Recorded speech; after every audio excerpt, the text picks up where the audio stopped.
We're here for the club finals. It's going to be Twin Cities Frost versus Texas Hill Country Heat. My name is Jackson Vaughn. I'm here with my color commentator, Ashton Jean Lewis. Should hopefully be a good game. Heat won this match yesterday, 175-70, but we'll see if we get a closer match today.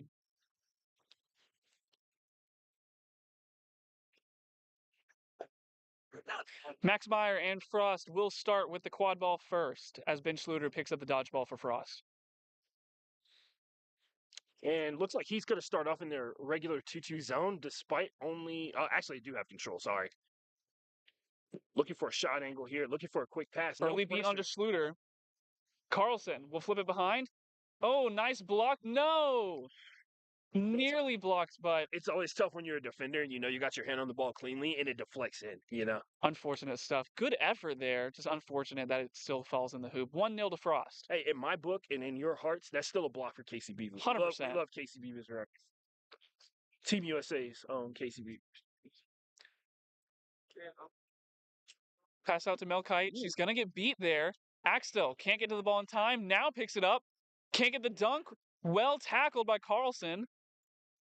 Axtell can't get it out. All of the Frost players on there. Meyer, I believe, has come up with it. So Jackson, what we initially saw, Axe got the ball. We saw a tackle come in on this arm, pull down, right? That's completely legal. What happened after, Max came over the top on that tackle and literally was on Axe's back at one point. And I don't see why they didn't call that back contact. It was a little interesting because you're not supposed to be able to fly in over a tackle like that. You have to come in a controlled manner because if that was the case, everybody else would just jump on the dog pile, right? Absolutely. Maybe something that the referees missed there, but it does work out for Twin Cities. Yeah, good stop, especially because Axe is really deadly when he gets within that. Let's not downplay that initial tackle from Carlson, though. Right. That was good defense. I'm so sorry. And Mel Kite with a good pass off before the beat went off, too. Back up to Meyer, up on the top. Schluter with the beat. It's going to open up the scoring. And Kaiser's off to the races, already gone. Oh, man, Ben with great eyes to see Kaiser trying to snipe one of those balls. Ben going to engage with Bailey right in front of the camera. Throws it back. That's control for Frost. Yeah, well staved there by Schluter. Podolski, the other beater for Frost, on the pitch at the moment. And Ben Schluter, not only just a great beater, but also really good streamer. Follow him on Twitch at WP Beartic, Pokemon streamer, by the way.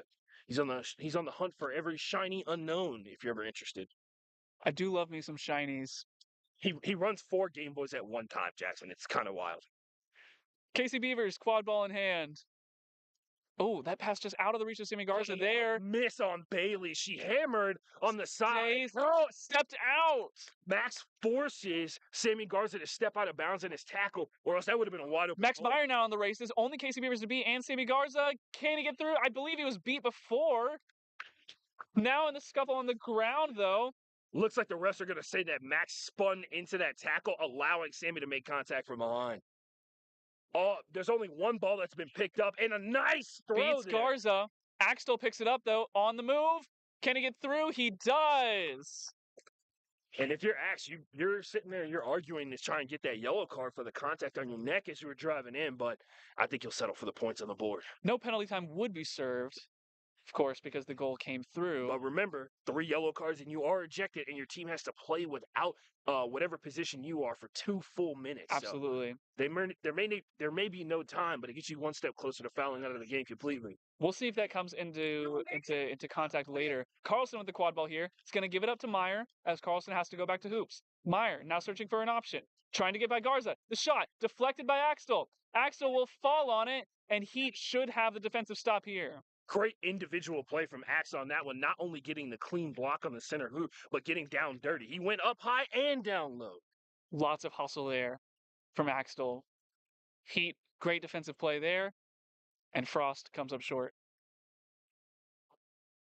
Casey Beavers taking that one down. They're trying to flip the defense. Ben Zimmett will be beat early. Taylor Tracy checks into the game for Heat here. And Kite might have a shot coming up right here in a second if they can get that hammer pulled off. Mel Kite, one of the deadliest shooters in the country, let's be honest.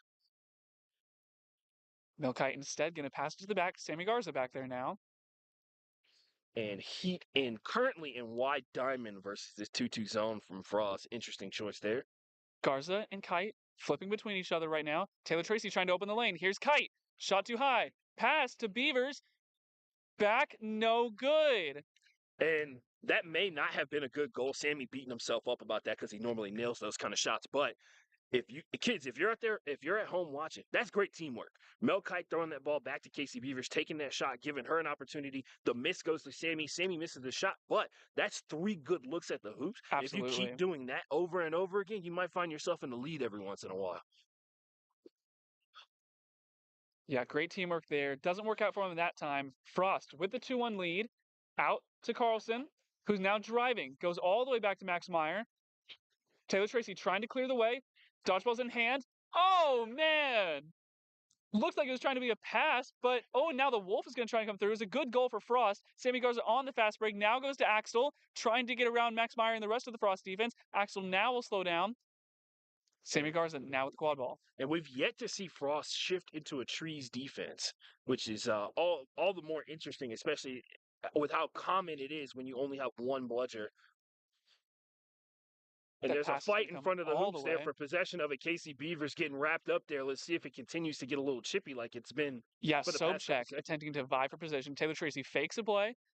Now one will go. Blocked though, and there's Axel with the score. And if you didn't see it, Axe started here on the front left-hand side of the field and flipped positions with Melkai, allowing Sammy to get that drive and a quick pass on an offensive player that Frost did not see. He fell into the blind spot behind that 2-2 zone. Yeah, Narveson for Frost not only misses that beat, but then once it sailed off pitch, there were no dodgeballs in the area, Right. which left Axel open for the score.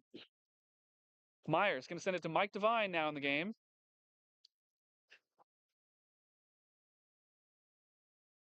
See Dylan Bottoms out there playing keeper outside of the zone, so he's eligible to be beat, but he's able to generate pressure on Max Myers, somebody you do not want catching their head of steam as they're running towards the hoops. Absolutely. Sobchak's going to send this one back to Meyer. Chris Dorsey also in the game now. Will be beat. Torval is going to open up the lane. That was blocked by No, they're saying Tracy was beat there. Some early contact there. And Dylan with the clean Nothing tackle called forces there. the ball There's loose. the kick. Melkai on the move now. Open look. Kite with the emphasis. Are they going to call that? The question, okay, so now, Jackson, there's a couple things that could happen. One, they could call Melkai for shooting that on an uncontested hoop. There was a beater there. I doubt they'll say it, but I think what happened is I thought there was some early contact there. Taylor, well, the early contact potentially on Dylan Bottom's tackle that led to the turnover, but I think also Taylor held on to the ball and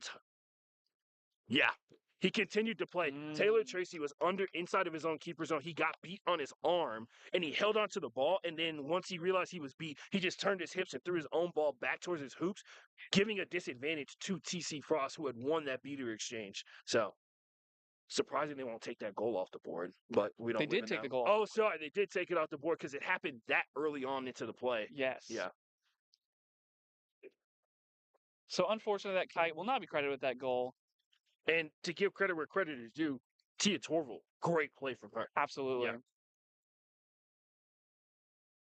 Sobchak now with the ball. We'll send it back to Ben Zimmett. Pucciarelli's going to beat out Zimmett. Dorsey, though, intercepted that pass. Yeah, Dorsey doing a great job of cutting off the only behind the hoops pass option by jumping that hoop. Tracy is going to get beat out by Torval. Owen Bottoms with the score. There was some beater play in the middle of the field. Nobody was there, so the pass up to Bottoms, no one was there to stop him.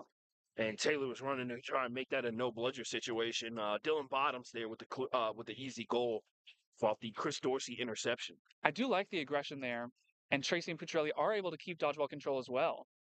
And especially when you got chasers who can expand and cover so much field of vision, especially preventing plays that can happen behind the hoops is so useful in the modern day play. Max Meyer, quad ball in hand. Schwartz is checked into the game. Oh, a miss. Big miss from Tracy. And Meyer looks like Pucciarelli's down too. Yeah. Great move by Meyer. That miss by Tracy was kind of crucial, honestly. In a very rare situation where Heat is not able to run immediately after you score. Tracy now will hit Mike Devine, and the pass out, and another score for Heat. They get that goal right back. That's Wyatt Ross with the flourish. Makes it 4-4. Wyatt Ross, UTSA alum, making that good transition to the club level. Tracy playing up high here. Now will retreat. Bottom's also playing high, starting to sink though. Dodgeball will come back. That's Narveson back in the game. And looks like TC is going to switch in the diamond formation here. As you can see, they've got the offset diamond to the right-hand side as the back person. Meyer? Oh, that's a great shot. Oh!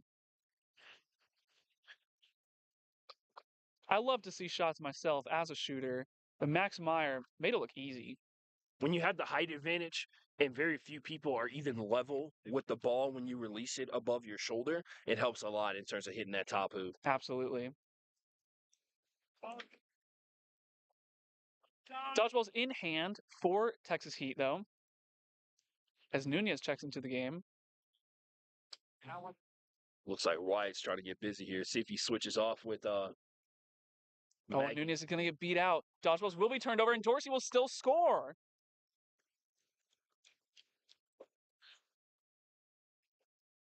Cameron Castellaw did well there to get Dodgeballs back for Heat. Dorsey had the score, and now we're still deadlocked at 5. And Sam Schwartz had Chris Dorsey wrapped, a very difficult task. Just had that shooting hand free. Bottoms beat out early, but Nunez is going to press this. Beats out Meyer, beats out Zimmett as well. Zimmett's going to throw it all the way back, high up in the air, intercepted by Bottoms. And they're on a run. Nunez, oh!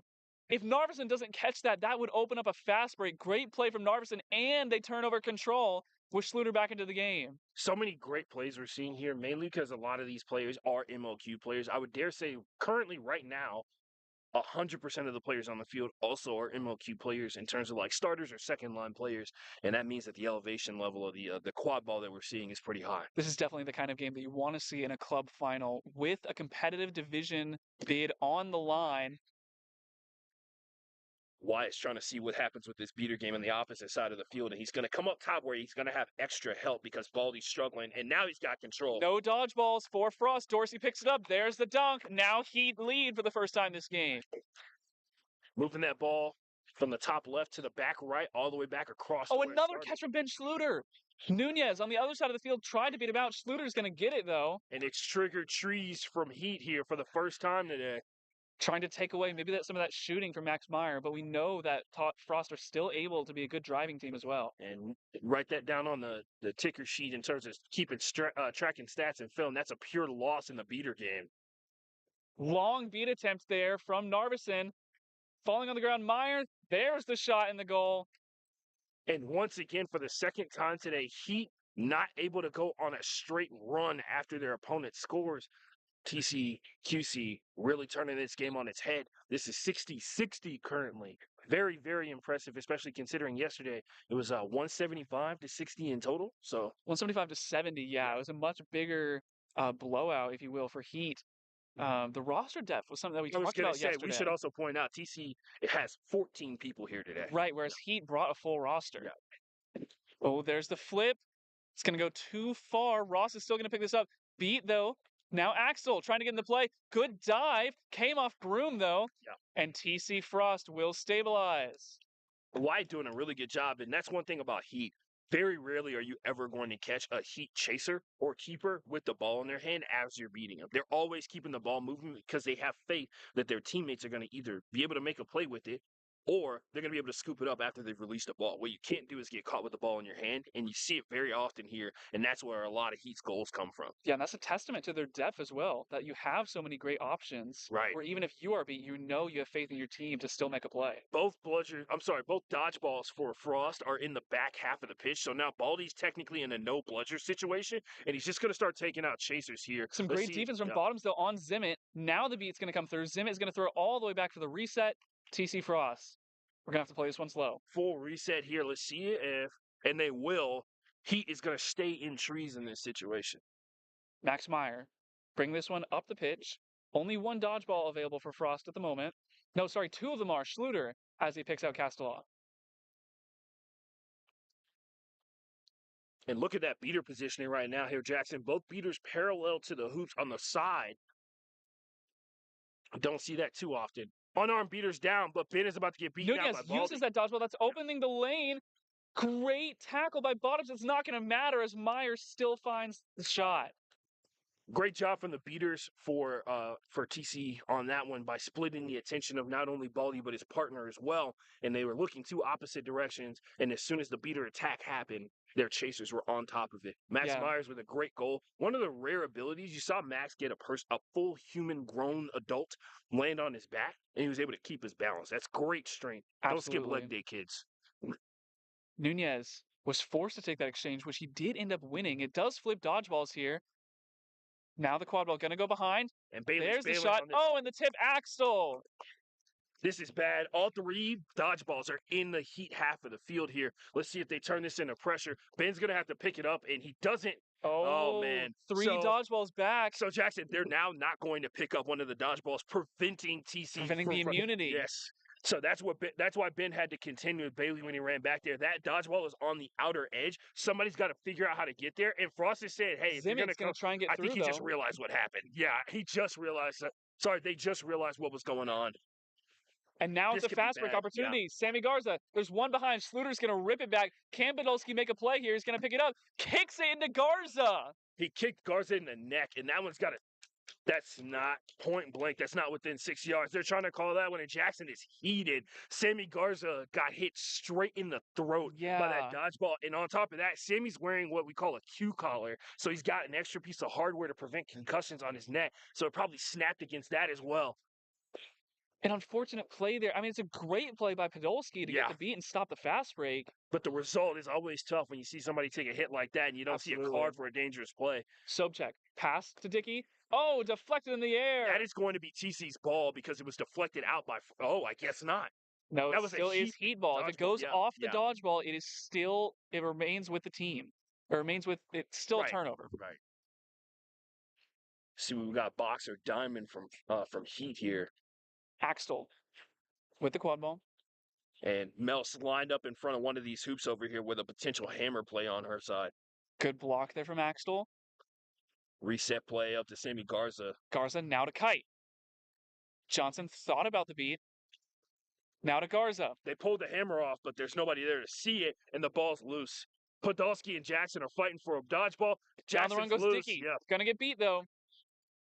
Melkite's gonna pick it up. Zach trying to play this early onto Melkite near mid-pitch. The Heat stabilize. Nunez creating a non-opportunity here. Now they're going to go Sammy Garza. Past Axel, deflected by Zach. Axel still going to be able to pick it up. Still trying to move. Casey Beavers now with a shot. And there it is. Sammy Garza with the goal. Casey Beavers with the assist. I hate to be that guy. I don't want to say it. I think Jackson may be upset about that beat situation with Sammy.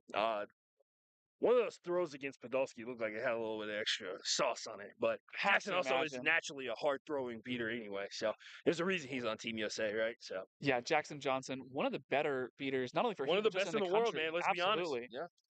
We had a timeout taken by Frost here. They want to talk things over. He is livid about that kick beat from Podolski. And by the way, Jackson, let's talk about the rule that he's referring to. Instituted last year, right? Last year's rule book? I believe so. 2 years ago. The new rule book is for the sake of safety, and in particular, the dangerous play that is what we call head beat, right? Where you take a dodgeball and you rip it at somebody's head. Back in the day, some people, when they got opportunities because there was no distinct rule against it, they would get about, 2 feet away from somebody and rip it straight at their face. You get pretty close. Right. And the dodgeballs are, in some people's hands, strong enough to create concussion-like symptoms and concussions in general.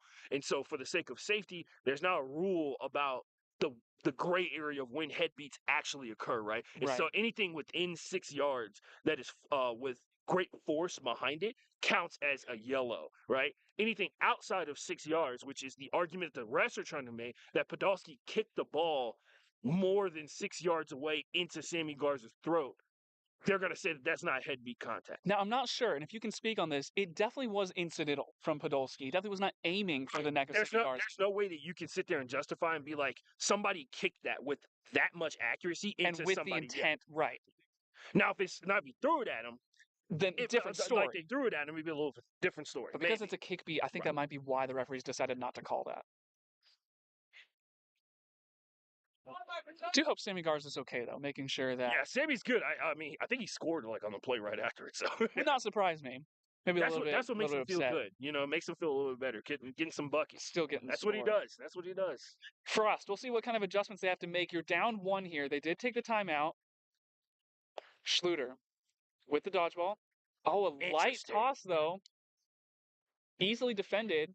Dickey not able to grab it from behind the hoops. Dorsey not going to get to that ball.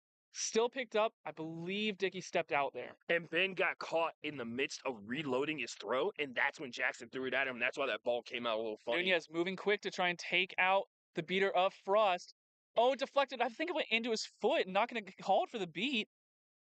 But Schwartz fell on it, not allowing Garza to take it. Sam is doing a really good job of covering that ball up. Sammy Garza is the only chaser for Heat that's back there. Everybody else is bail. Jackson Johnson's lost his ball. It looks like control is going to lie with Twin Cities here. So maybe Garza should have been beat. It ends up being a turnover regardless. Right. Not going to matter in the long run. Dodgeballs, though, as you pointed out, are in the hands of Twin Cities now. One of the few teams that you've seen all season be able to make Heat pay for the pace and the tempo that they run at. So Yeah. Twin Cities was victorious over Heat at CCI, one of their biggest wins of the entire season. And that's saying a lot because they did really well at HBI, Heroes versus Villains in LA. So A low shot there from Dickey. and Jackson's going to have a ball back behind the hoops. Let's see if Ben is going to try and engage But him. we do have a foul call here. Podolski threw the ball back to Bailey. He knew Bailey Fields. He knew something. I'm sorry, they knew something was off there for a second. Bailey must have yelled something, and there may be a penalty for that. Yeah, we might see an opportunity. There might be multiple penalties. Right. That's probably what the refs are discussing right now. Head referee Miles Travis is going to discuss this with his ref crew. We will see what they determine. But yeah, we might see multiple players leave the field here. Nope, we see nothing. I was going to say, I'll point out this. The ref crew here, the best you're going to see all day. It is all head refs. Yeah, everyone here certified in their own right. And looks like Jackson tried to take out Ben when he thought he wasn't paying attention, but he was able to throw the ball back in enough time to recover. Melkite flips it back to Bottoms on the top. Talking to Jackson, saying something, and they both nod at each other. Heavy beater concentration. Oh, Casey Beavers. Oh, beat out early though, Sam Schwartz. That Zach is going to fall on that was Sam did get tapped in the head on that play. We'll see. Sorry, that was not Sam Schwartz on that play. Somebody got hit in the head when they went down to pick up that quad ball. And Carlson's back. He's had a great defensive showing today. Absolutely. Had a wonderful tackle earlier in this game to prevent a score. We got to get my man some new leggings. Carlson with the quad ball, bringing up the pitch. Meyer to his right. Now we'll give it to Meyer. Good hammer. As Podolski tries to open the lane. Hammer Back to Carlson. Shot. Good. Tie game at 8. That was interesting. Twin Cities was able to send a screen to prevent the player who got hammered from being able to get back to their hoop in enough time, and it opened up not only the center hoop, but the outside hoop as well. Carlson ripped that one and scored it. Wonderful play there from Twin Cities. And they have 2 dodgeballs. We hear 19 minutes elapsed, 1 minute remaining, maybe enough time for 1 shot each on both sides. Dorsey with the quad ball here. And look at Bailey Fields positioning directly behind Jackson, so as soon as he gets beat, he's going to follow up.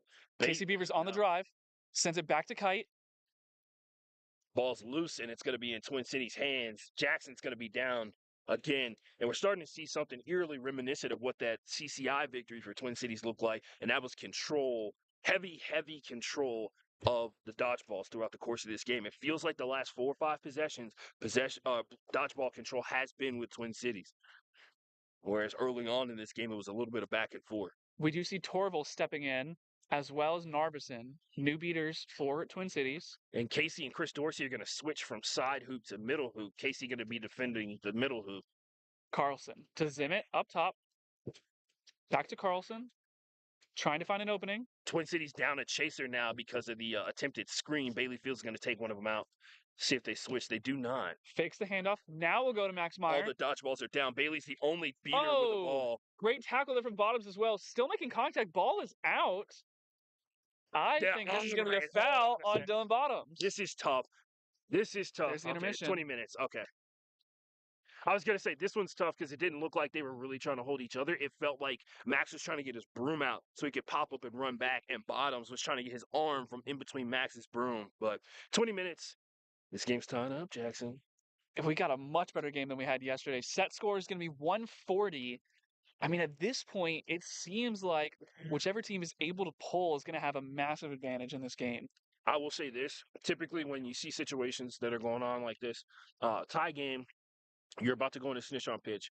The decision of where the beaters, if you're new to the game or trying to learn something, watch the positioning of the beaters.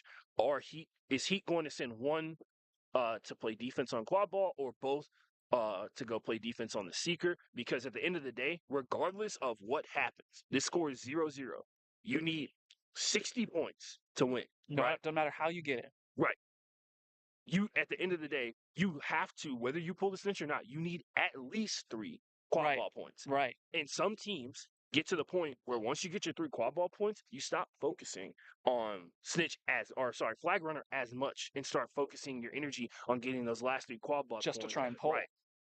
And they start using the flag runner as a distraction to pull the beaters away from the hoops and take advantage of the chaser advantage. Now, the size advantage lies with Twin Cities. Tackling has never been a problem for Heat at any given point. I doubt it's going to be a problem here because they're more than likely going to be focused on flag runner out the gate. Because there's nothing more demoralizing than getting that opening jump and getting that 35 points on the board, and now the other team needs 6 when you only need 3. You know, Right. 100% agree. it would also be the biggest lead that any team in this game has had. Absolutely. I think we've maybe only seen a 2-goal lead Right. for either side. Twin Cities, I think, had a 3-1 lead earlier in this game. I think one thing that's going to be a big thing to talk about. You talked about how do you allocate the beaters between, the flag game and the quad ball game. Some people believe if you split them, you're not doing anything. Some people believe if you run both on flag runner on offense, or you run both on flag runner on offense, and you run both of them over on defense, that's the method to go with. It all depends on your type of personnel, right? And if anybody you want to talk about personnel situations, Heat's got the best personnel situation when it comes to beaters. I would tend to agree. That being said, Twin Cities has been controlling Right. these dodgeballs That's for true. most of the game. Yep. I feel like they're going to be the ones to dictate how this flag game goes. Our flag runner is going to be Christian Barnes today. Just We'll an see. athletic background. Christian Barnes, also a Warriors player, plays beater, so you've got National champion. they've got a pretty good understanding of how this game goes. Christians say they're either out here for a good time or a long time, never both. I'll also point out wrestling background. So you're going to see a lot. You're going to see a lot of lower body movement in terms of that, and also not getting snuck up on. That's the paramount thing. A lot of young flag runners lose track of where both flag seekers are at the same time. Mike Devine and Eric Reyes, the starting seekers for both sides. Eric Reyes had about a 3-second pull in a game against, I believe it was Pegasus yesterday. And Devine's arms are pretty long, plus the strength factor as well is going to be a big issue when it comes to playing against Christian Barnes. Meanwhile, in the chasing game, Casey Beavers has a low shot, not going to find anything. We do see Heat committing to the flag game early. And you see that's a good win for Twin Cities. They had no beaters back on defense. They were able to defend the seeker and get a stop on defense. That's a testament to the chase. Max Meyer going to move forward. There's no beaters in the area. Max Meyer should be a goal that happens. It absolutely is. Changes the call to no. So the hoop spun sideways as it went in, but the ball definitely went and hit off the right edge and popped through. I agree. From our angle, it definitely looked like the ball was good. This angle, and I can totally see why the goal ref would be confused back there, mainly because the goal ref is my head coach. I'm kidding. No, but sometimes these are the situations where we all wonder when are we going to get to the point where we have laser readers on the hoops to be able to determine if the ball went all the way through. One day, one of you smart kids out there, technological advancements would definitely help that. It'll be 9-8 for us after the good shot from Max Meyer. Yeah, we see a lot of heavy commitment to wow, dodgeball on the ground. Okay, no, I thought that was a double B. Bailey is down though. Now fields a fall. No dodgeballs available for Heat. Free time for Mike Devine.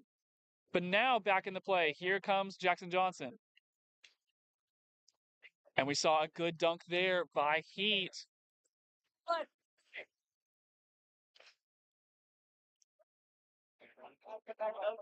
Are they about to call positional interference? Not sure what it is. We're gonna see Carlson sub out as well.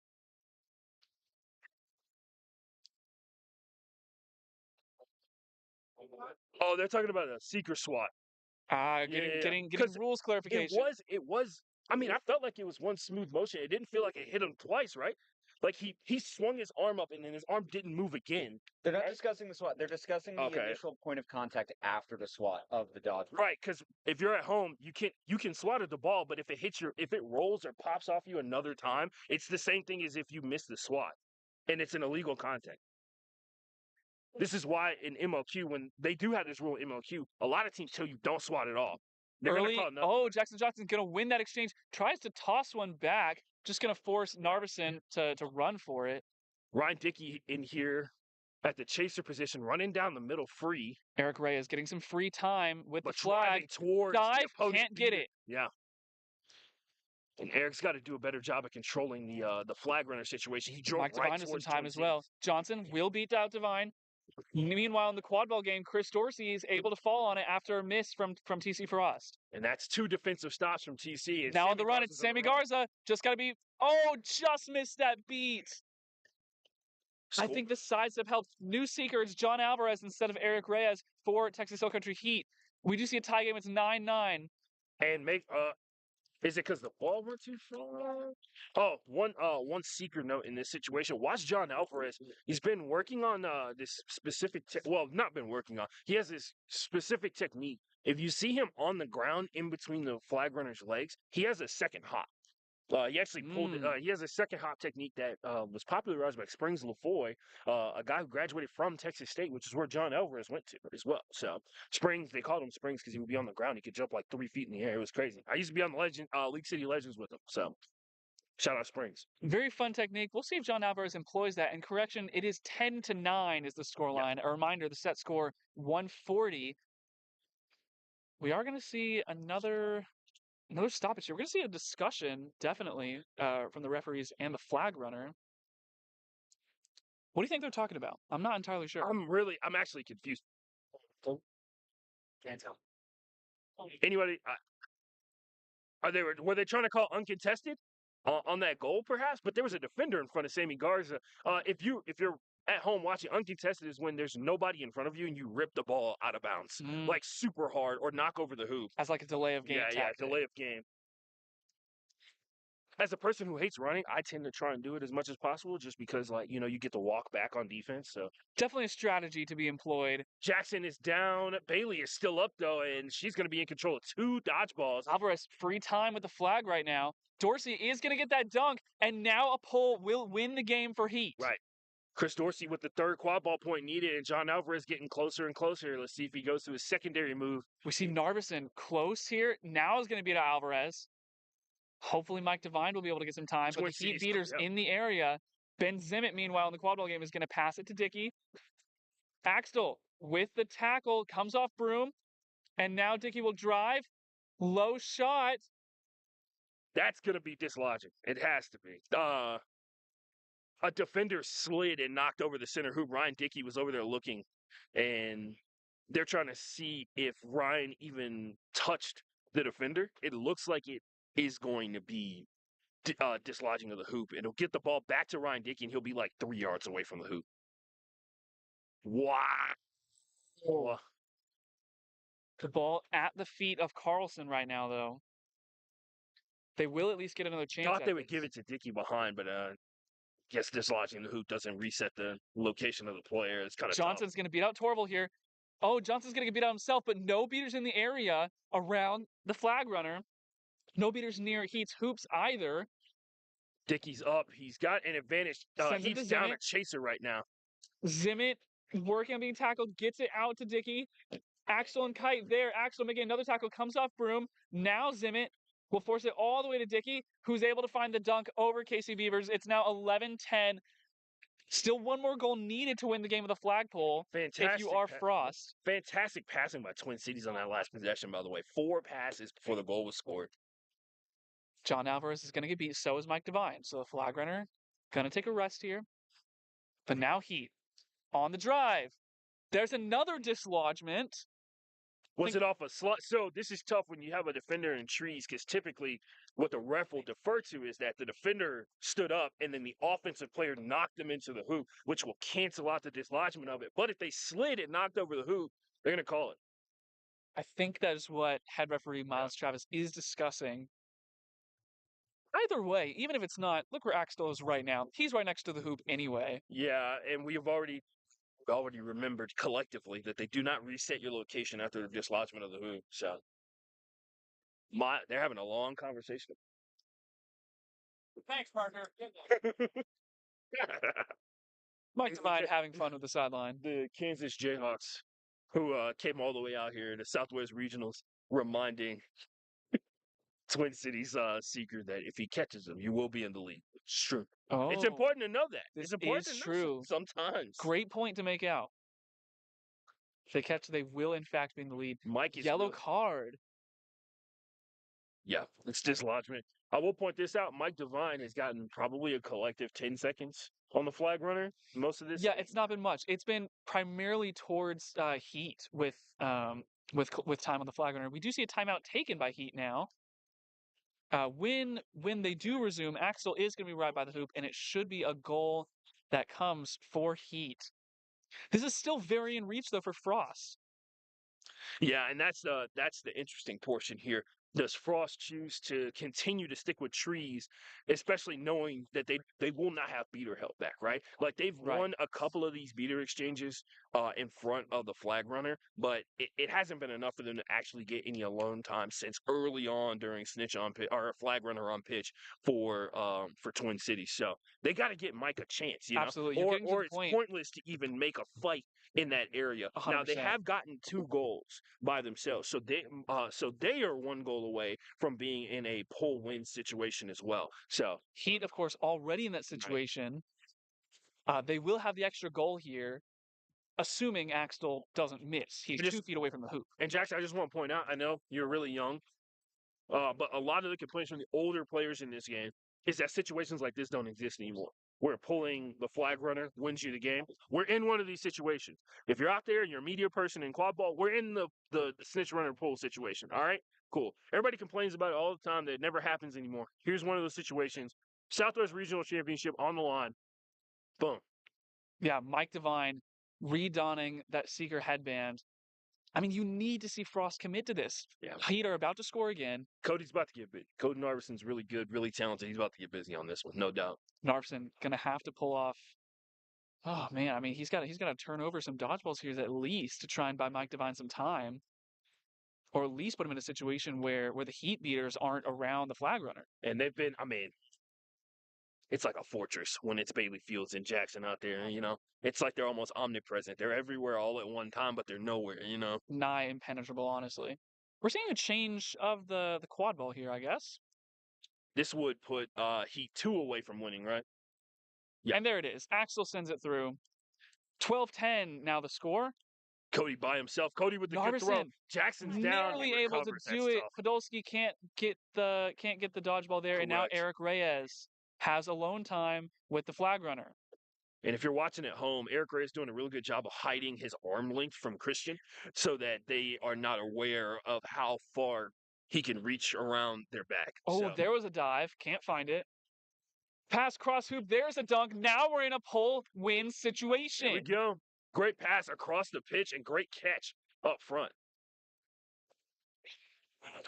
All the dodgeballs on the floor right now. You're not seeing Heat got time.